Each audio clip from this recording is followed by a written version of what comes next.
So I'm a business owner, so I don't tend to work 8 hours a day. And I've been pondering actually if when many of us leave a job and we start a business, and we might still have the employee mindset as well, are we working optimally? Really, I know that a lot of us, when we start a business, let's say we did a 9 well 5 when we were employed. We might get into the office at 9 o'clock and then lunch 12:30, well one, have a 15-minute break morning, 15-minute break afternoon, and then finish at 5, but then go home and do another couple of hours or whatever. Which I know some of us did while we had a job, but a lot of us certainly do when we're a business owners. So I just wanted to kind of ponder this. Are we meant to work 8 hours a day? Now, I started looking into this and where this originated, this 7 or 8 hours work day. But have you ever wondered, yourself, why the standard work day is 7 or 8 hours? Who decided that this was the right amount of time for us to work every day? And if we're using critical thinking, is does it serve us as business owners? So if we've got a choice, as business owners, we've got a choice whether to work 8 hours or even 12 hours a day or 4 hours a day, 5 hours a day. Is it healthy? Is it effective anymore? So when I looked into this, apparently the 8 hour day workday uh, wasn't designed with your mental health in mind. It was born out of the Industrial Revolution. So it was designed for factory workers, basically, physical labor, um, and factory workers were often pushed to do like 12, 16 hours, so work as much as they could, like 6 days a week. And in response, apparently labor movements in the late 19th and 20th centuries fought a bit more for a more humane schedule, and hence the 8 hours of work, 8 hours of rest, 8 hours for play came into play. Really, no pun intended. So that was a slogan apparently, and this were a huge win back then for this time. So people weren't kind of getting ill and dropping dead and stuff like that anymore.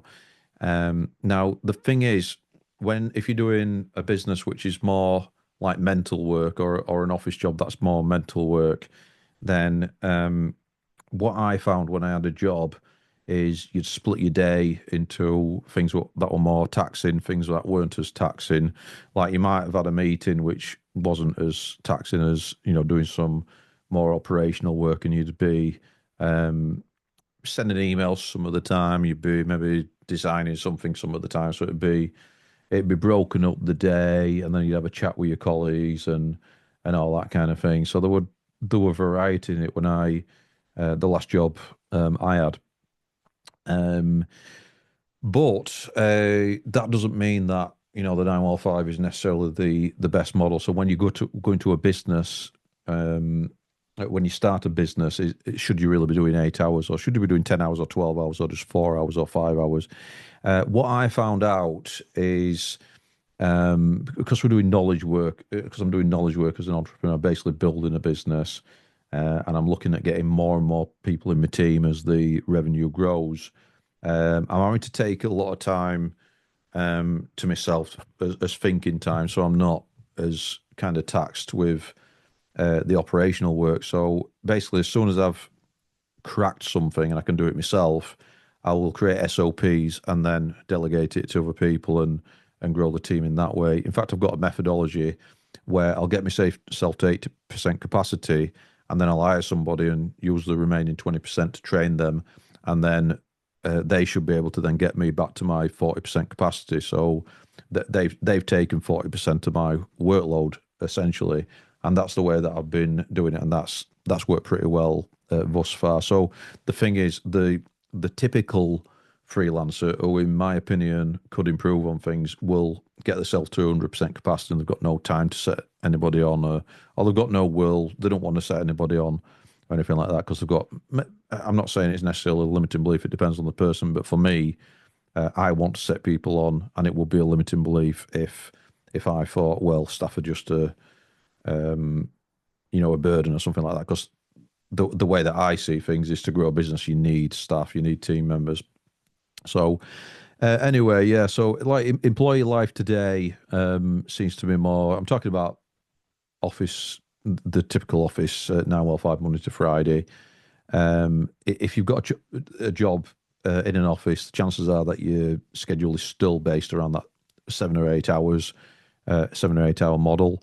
But if we're honest, how much of that time are you actually productive? Because I know in my business that if I kind of work the way that I will work in a job, um, I don't know. It's like you've got to pace yourself when you're in a job. Really, if you're not on bonus, you're not on. Like if you just got a salary, you've got to really pace yourself, or you can burn out. And the thing is, the way it was structured when I had my last job was, if you had so many days sick, then you could be on what is it, the like a sanction kind of thing. So what you tend to do is you wanted to pace yourself really, so you didn't burn out. So really, because you're not on bonus, you're not on or is it like a commission or anything like that? It's just a salary. So you got to do your best work. But what I found is, I mean, our in terms of the productivity, I can't honestly say that I would have been like productive 7 or 8 hours in a day. You definitely have some downtime where you'd have a chat with your colleagues and stuff like that. So it wasn't like full on every day, and I don't think it's productive anyway. In fact, there's some studies that I found that show that most knowledge workers are productive probably 3 to 5 hours in a day, maximum 5 hours in a day. I bet a lot of people are probably like productive 2 hours a day or something like that. So, and this is something to be mindful of as well if you're a business owner and business owner like me, knowing how much your staff or your team members or can actually productively work and actually being flexible and allowing them to have a good work-life balance. So the thing is, because my work was quite varied, then you'd have some admin tasks, some distractions, some emails. Not that distractions of work, but it was generally accepted that you had some distractions, and it will building rapport with your colleagues and stuff like that. Really, which were all part of the parcel. So that was generally the culture of the organisation. Um, but let's face it. I mean, if you're doing tasks that you don't want to be doing a lot of the time, that can lead to burnout and low energy because you're not getting joy from that as well. So it's very important. I'm a big believer in finding joy in what in doing in the doing of it. Just the however boring the task is, as long as you're working towards something and not kind of just doing the same thing for years and years or anything like that. But because I don't believe in that, at least for me. But I just believe in finding joy in what in doing the work. Like whistle while you work, Snow White and the Seven Dwarfs, very important. To find joy in every day because it's the journey rather than the destination that we get a lot of the joy out of. Now, the thing is, if you're expected to sit in a cubicle at your desk 9 to 5 for 8 hours straight, it can be very not great for the mental health. And the thing is, time doesn't always equal output. So if there's something in the UK called job and knock, where you get the job done quickly and then you're away for the day, which can be quite a nice job, but yeah, productivity doesn't really work that way anymore for a lot of the time. Not for the office jobs anyway. Where you're just there and you're going to be productive for every hour. Really, it's almost like averaged out. And I know a lot of people that kind of pace themselves as well, so they don't kind of burn out as well. And especially as workload gets higher and the certain amount of people to do it. You know, if there's been like layoffs or restructures, and there's like if the same amount of work but less people doing it, then you know, I'm not saying drag your feet, but you know, you can't be expected to work 110% all the time because then you're borrowing energy from tomorrow, and it's a good chance of burning out. And actually, if you're in one of these 9 well 5 office jobs and they're expecting you to do that, it is kind of your responsibility to let them know that you're feeling a bit stressed or whatever, and you know, so you can't keep that up for all that time. Um, so in terms of business owners, it's I've got to say in the past I found it, and now even I found it like hard to get that balance between like the doing the right amount, you know, the work life balance and everything. And I don't even like that term. I just use that term because that's the phrase that people understand, work life balance. But I think life is something you live all the time, like 24/7. It's not like you're working and you're deferring your life and then you're living afterwards. It's more like, I don't know, work rest play balance or something. I don't know, or work leisure, work rest play, work sleep leisure balance would be the thing. So, and I think that 8 hours rest, 8 hours leisure, 8 hours play. I still think the 8 hours is quite a lot, really, if you're intensively working in that in that kind of way. I've got some suggestions in this video, so I'm kind of reaching a crescendo of a point really as a business owner, what I've decided and what I've been doing really. So the other side is business owners. Then the other side of the equation that I'm going to talk about now is the business owners. Now the typical, and what people think that I do as an entrepreneur, as a business owner, is that I'm in front of the screen all the time. This is the perception of a lot of the people who know me, that I'm in front of the screen all the time. I work late all the time. I work all hours, and all that kind of thing. And I have done that in the past, and I've done that quite regularly. And that's got me to like points of burnout very frequently and very quickly. Yeah. So what? So yeah, that's the kind of perception. But I'll let you know the kind of current reality anyway. And this might change, but you know, I'll let you know what's working for me right now. You might also think, some people might think that business owners have got complete freedom and they can just drop everything and just do whatever they want and work if they feel like it, stuff like that. And that's not the case either at this stage in my life, anyway, because I'm building a business and I've got some goals and all that kind of thing.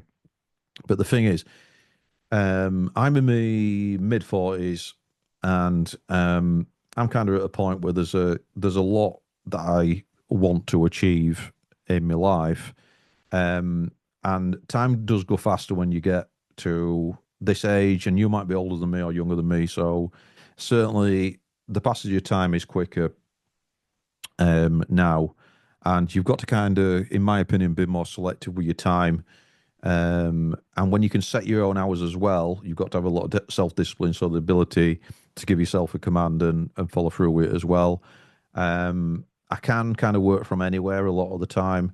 I am my own boss. There's a perception that all your clients, this is something that my dad said to me the other day. He said, when you're self-employed, Michael, you've just got a number of different bosses.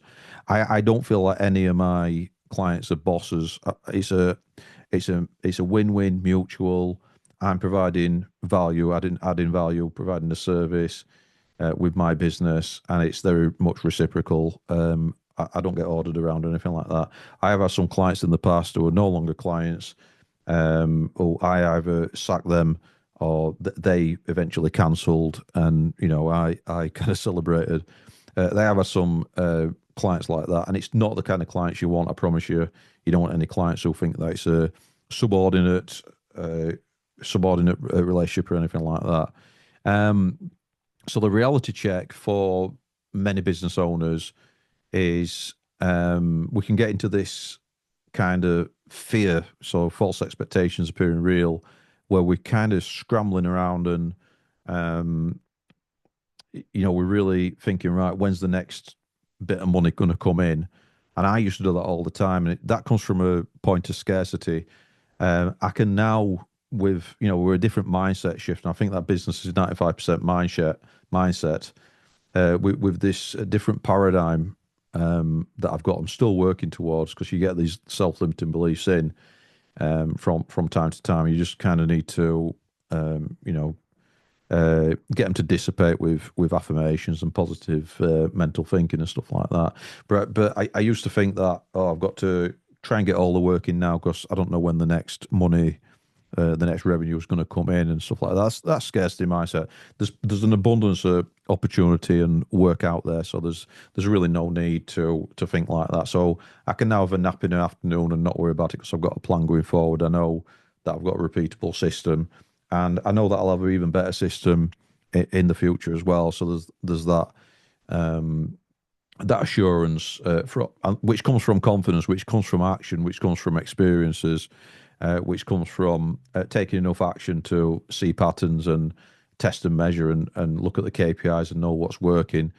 So yeah, I mean, a lot of my work is passion driven, because I'm building, and that's the whole thing with an entrepreneur. You're building a business, but I've still got to have boundaries. And sometimes, if I get into something too much and get locked into it and get that hyper focus, which is a typical ADHD trait, where I can get so into things and I can have so much energy from it, but then I can get to a point of burnout. So even that passion can turn into burnout, which is obviously what we're looking to avoid. So one of the things that I practice every day now is kind of just working to about my version of 90%, which might still be more than an employee, because I'm doing what I love to do. I'm building a business, so it might still be more than what we're doing when I had a job. But it's like 90%. I've still got 10% reserves. And is it an exact science? No, but I'm not. I've not worked out yet how it can be. Like, am I actually leaving 10% left in the fuel tank, in the energy reserves, in case of an emergency? I'm not sure, but I know that I'm kind of. I know there's kind of empirical data from before where I'm kind of like, I will work in this much, getting this output. I'll work in this much now and getting this output, and all that kind of thing. A lot of the time is for strategy as well. So it's just sitting and thinking, or walking around and thinking, or driving and thinking, that kind of thing, and ideation and strategic thinking, basically planning ahead. So yeah, the I suppose the real question is then, how should we work as employees and as business owners, I suppose. So you might be watching this from either angle. What I've come to the conclusion of is I suppose the question is whether you're an employer or business owner, the question should be, should I work 8 hours a day? Um, so if I'm not going to work 8 hours a day, and if you want the outputs of it being sustainable and productive as well, because I don't think it's sustainable to just work Monday to Friday 8 hours and then have weekends off, and then sometimes do overtime on Saturdays or whatever, if that's what you're doing, and then just have like 4 or 5 weeks off, um, and maybe 1 or 2 weeks of those going on holiday somewhere, but then 3 or 4 weeks or whatever you do, just tidying the house and just catching up with your uh, bits and pieces and all that kind of thing. I don't think that's sustainable. I don't think that's how we're meant to live, and that's not how I live now as a business owner. So I've not just replicated that into my business. I've not just taken that schedule that I had as an employee into my business. And I think I did have more holidays than that, actually. I think I might have had, like, including bank holidays in the UK, maybe 6 weeks or something. I'd have to sit that back and work it out. And then, of course, you could have sickness as well, which you kind of have to build that in, to your day rate or your project rate or whatever it is. You need to make enough money to kind of mitigate in case you are ill, and then you can have insurances, pay for insurance on that as well. So there's different ways of doing it, when you've got your business. But yeah, how do you work then? How should you work in order for it to be sustainable and for you to be productive as well? Based on the premise that in an 8 hour day as an employee, you're probably not that productive.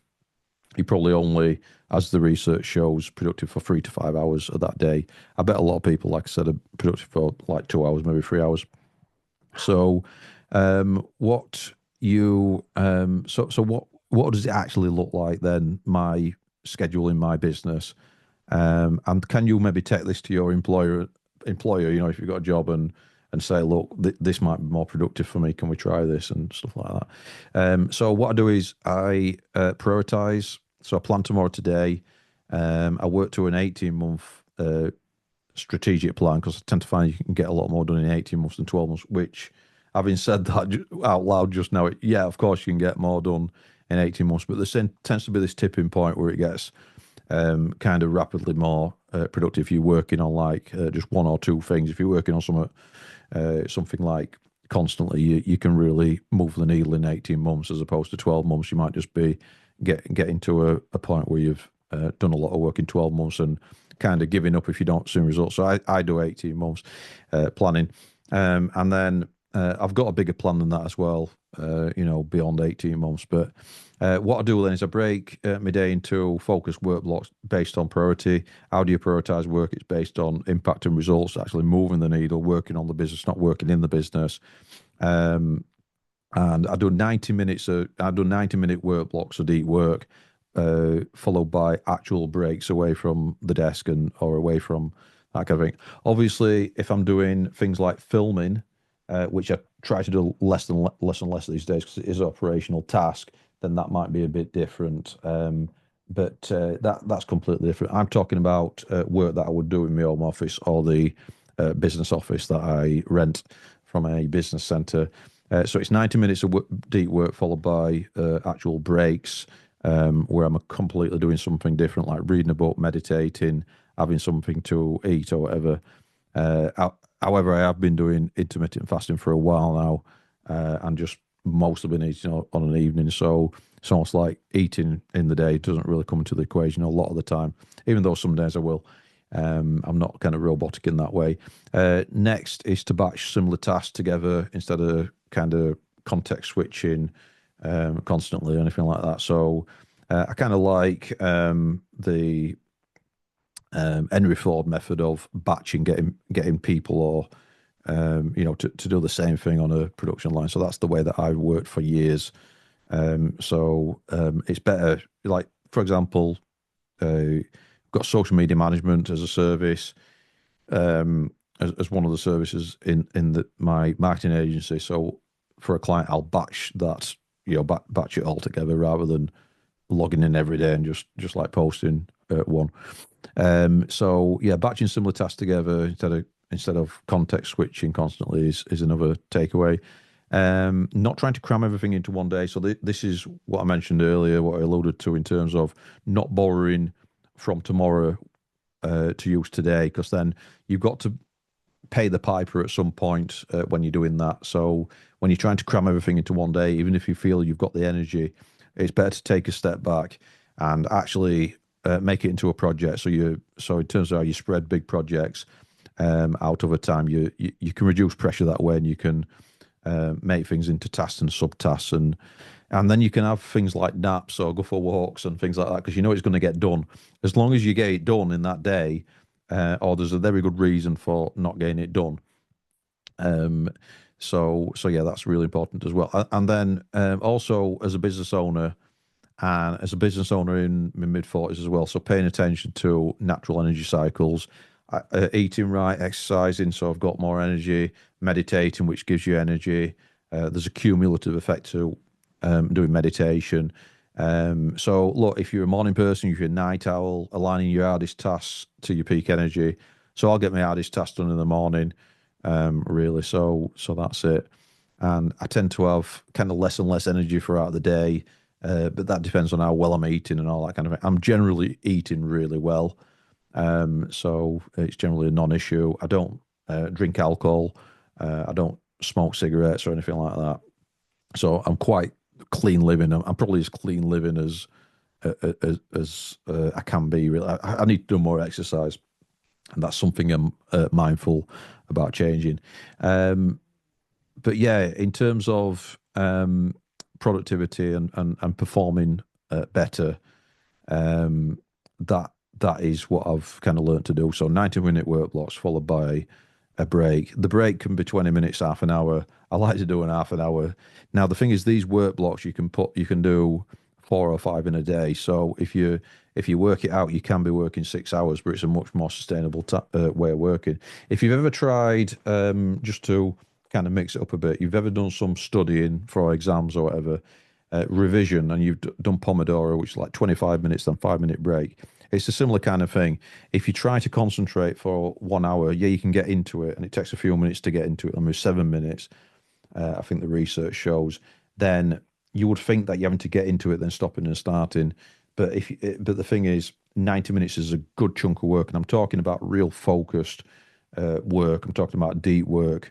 Where you're not doing anything else. So what I've done recently as a time audit is I've done a work block, and then I've written down all the times I were distracted, and actually I was distracted quite a lot. So I started to work on that as well.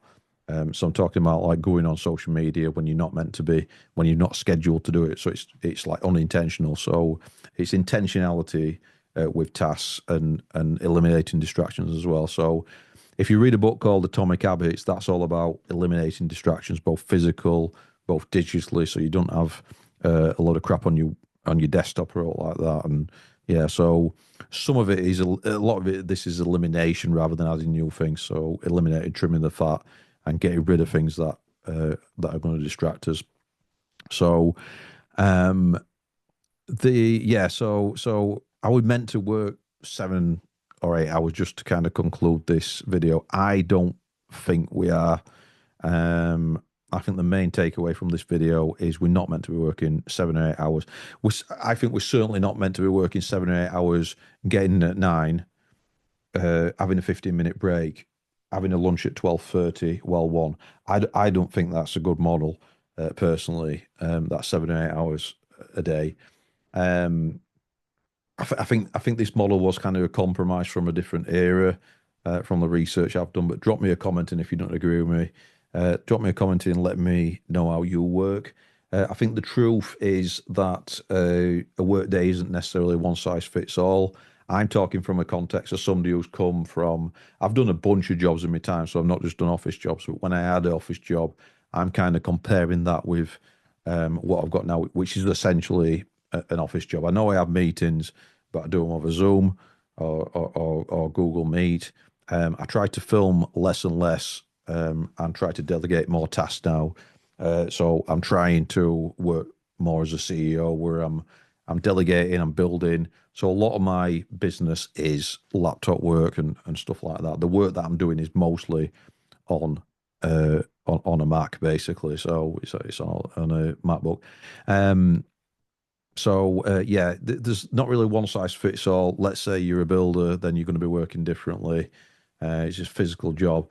Um, but it does depend on your role, your energy, what age you are, what experience you've got, your goals, and stuff like that. So I'm not saying this is a silver bullet kind of thing. I'm not saying that 7 or 8 hours a day is a bad thing. Um, I'm just saying what works for me and what might work for you. So, but the main thing is, whether you're clocking in at work and building your career that way, or you're just plodding along, or you're building your dream business like I am. The key is to work smarter, not just longer. So there's a law of diminishing returns, you see, when you're working. So that's another thing to be aware of, that I can be looking at a problem for ages and then not solving it if I'm just sat there. If I come away from it, the subconscious will work for it. I've seen that, noticed that time and time again. So it's sometimes good to come away from it and then come back to it another day when you're fresh. And I'm very adamant now that I'm not going to be borrowing energy from tomorrow to use today, really, because it can make you feel pretty shocking, really. So protecting the energy, planning time, planning tomorrow today, and I'm trying not to let what I think are outdated strategies for schedules for me kind of define my life now. I'm working towards this better way of working for me, where I'm more productive. And when I'm taking my breaks, I'm going for my walks, I'm doing my workouts. I'm more focused on being in the moment on those things, and that's what I'm working towards. So I just thought I'd share this. Um, so yeah, I hope you found this. I genuinely hope that you found this helpful and got something out of it. I'm certainly not trying to dictate what other people should be doing. I'm just kind of talking about really what I'm where I'm at in my life, and how I've learned to work as an entrepreneur and business owner. And yeah, every day can be different for me, but I try to have a lot of structure in my day as well, where I'm making sure that I'm getting my non-negotiables done. So I've generally got like three non-negotiables and then some other ancillary things. The three non-negotiables, I want to get them done early on, if at all possible, if that works for the schedule as well. But every so often, I might have a client who wants a meeting on a certain day or whatever, and then we will work around that as well. And that's just part of the job. That's not clients being your boss. That's just having some give and take in the business to their business needs. So I can have my dream business, but we're making sure that we're helping as many clients as possible as well to allow me to achieve that dream business as well. Very much a work in progress. Not saying there's any perfectionism here at all. This is the journey that I'm on. So I just want to impart this to you. If you want to have a more content life, feeling a well-being, being in the moment more, business life might be for you. It might not be for you. It's certainly not for everybody. I'm not one of these people who thinks that everybody should leave the job and have a business. Certainly not. It can be very, very stressful. Been many times when I've thought about giving up and it's really got on top of me with the business. It can be so mentally tough, the business. And it makes you resilient, if you work for it, but it's certainly not for everybody. Certainly not for everybody this life. And I'm not saying that. I'm even saying like business, like not there's not like two businesses that are the same either. There's similarities, but I'm talking about my lived experience of owning a business. It's been tough, yeah. And there's been times where I think, wow, that's brilliant. And there's been time when I thought, oh, that's shocking, in business. So there's ups and downs, and I'm going for consistency. I'm going for repeatable results, lots of SOPs to trim the fat and have fewer services now, so less operational drag, all that kind of thing. I don't want to make it into a business video, this, but I just wanted to get this point across that maybe there is a different way of working. If you were tired all day and having to get through it with lots of coffee, more coffee than what's good for you, it might be worth a change. But I understand that we've all got different levels of responsibility. I am a guy in his mid 40s. I've got plenty of responsibilities. I have to make plenty of money in a month. So I've got that aspect. So yeah, I'll wrap this up. Like, comment, share, subscribe. Let me know if you like this one. It might be a bit of a different video. And I'll see you next time.